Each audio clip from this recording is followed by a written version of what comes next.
It's the beginning of the NBA fantasy basketball season. 1 week almost in the books. I got 5 guys I'm adding on my waiver wire if available.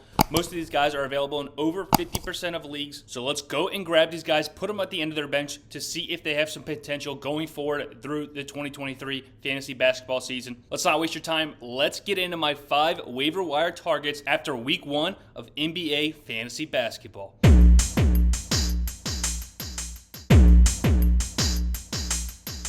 A must-add waiver wire target, Jaylen Duren, the big man center for the Detroit Pistons. Now, it was never a question of talent for Duren coming out of Memphis, a very talented prospect at the center position.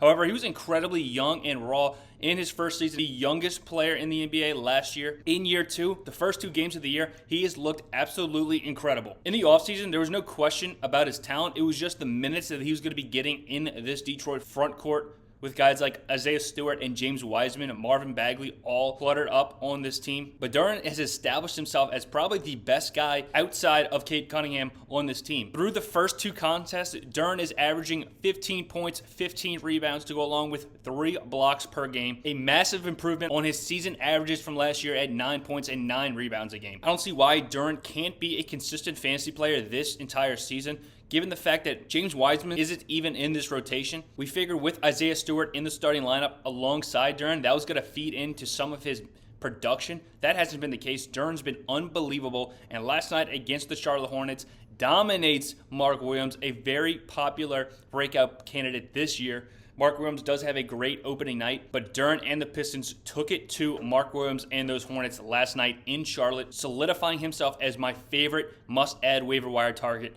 coming out of week 1 of fantasy basketball. The turnovers and free throw percentage are a concern for Jaylen Duren to go along with no three-point ability. However, when you're getting 15 and 15 points and rebounds to go along with 3 blocks and also 3.5 assists, which is a huge improvement from what we saw from Duren. Now, not necessarily that number can continue throughout the entire season, but it's good to see that over the first 2 games, so he's definitely a guy we need to be looking at if available. The next guy I am rushing to grab off the waiver wire is going to be Xavier Tillman for the Memphis Grizzlies. Now, Tillman is obviously profiting from some injuries in this Memphis front court.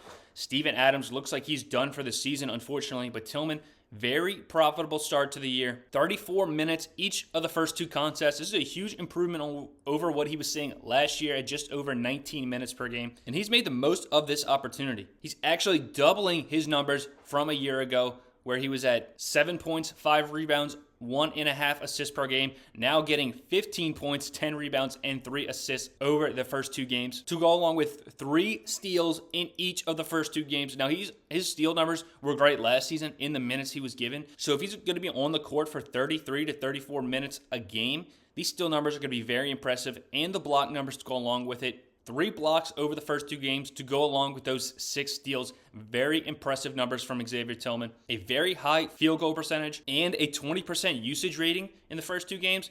Definitely somebody we need to be looking at while the Memphis Grizzlies are dealing with a multitude of injuries and suspended players in Ja Morant. The usage is there for Xavier Tillman. Getting him cheap, very excited about this player going forward with the current state of that Memphis Grizzlies roster. Next guy I'm adding, Cam Thomas, strictly a points streamer or a points late guy.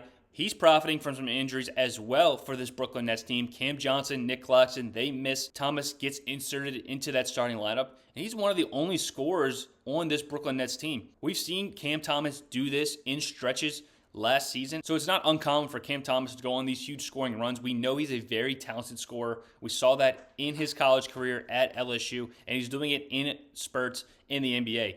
Given an increased role, I don't see why Cam Thomas, if the usage and minutes are going to ramp up, why this scoring can't continue, given how talented and elite of a scorer he can be. Now, do I expect him to average 33 points on the season? Absolutely not. It's going to regress. But I'm also not leaving a guy on the waiver wire who's taking 20 shots a game, scoring 36 and 30 points respectively in those 2 games so far, to go along with a great free throw percentage and some three-point ability. As long as Cam Thomas gets minutes in Brooklyn, he's going to score the basketball and provide some fantasy production, especially in points leagues. We don't expect much from him in the rebounding assisting category, but this is a guy who's proven when he gets hot, he can carry a team in the NBA and he's looking to be one of the most prolific scorers on this Brooklyn team after the trade of Kevin Durant, Kyrie Irving, and James Harden departing this team within the past 2 seasons. If he stays a staple in this Brooklyn rotation, I do like Cam Thomas the rest of the season in points leagues. Next guy I'm targeting off the waiver wire, Jaylen Johnson on the Atlanta Hawks. Now this forward does come off the bench in Atlanta.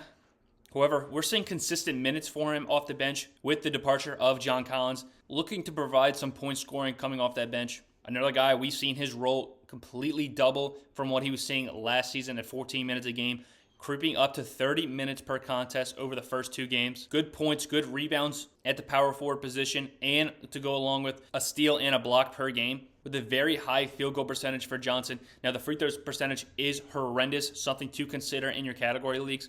But if he's going to see a consistent role being that 6th man off the bench in Atlanta, I do like Jaylen Johnson as he progresses and take a bigger part of this Atlanta Hawks team, especially with those constant trade rumors surrounding Clint Capella. Okongwu definitely going to profit from that the most, but Jaylen Johnson in this front court also could have a much larger role if that is to happen later on in the season. But still, at the moment, 30 minutes a game, getting you points and rebounds. I don't mind picking up Jaylen Johnson on your waiver wire if available. Next guy I'm looking into adding, Zack Collins, the center for this San Antonio Spurs team.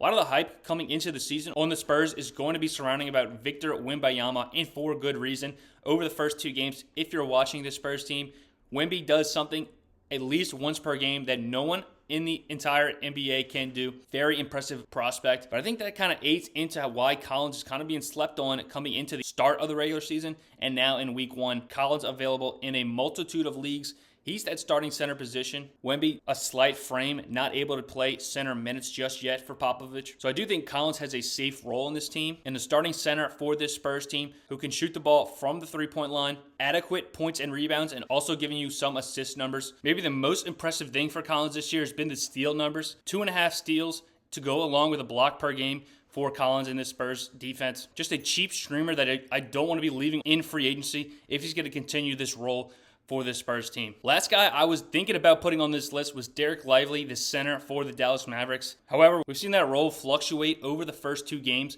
Kid not willing to play Lively in both halves of the previous game against the Brooklyn Nets. A great opening night for Derek Lively. We just don't know how the role is going to work with Kleba and Dwight Powell. So maybe after a little bit more clarity, Derek Lively will be a waiver wire target. I'm still thinking about adding him, but I like these guys a little bit more with a clear, more defined role in their team's offenses. But Lively is definitely a prospect I'm looking at for the future in Dallas. But those are my 5 waiver wire targets after week 1 of fantasy basketball. Started with Jaylen Duren, Xavier Tillman, Cam Thomas, Jaylen Johnson, and ended with Zack Collins for the San Antonio Spurs. Let me know who you're adding on the waiver wire if you agree or disagree with these 5 guys. And like and subscribe if you want to see more fantasy basketball content all 2023 season long. We're going to be out here. But that's going to do it here. Thank you guys for watching. We'll see you guys next week with another episode of the Fantasy Birds.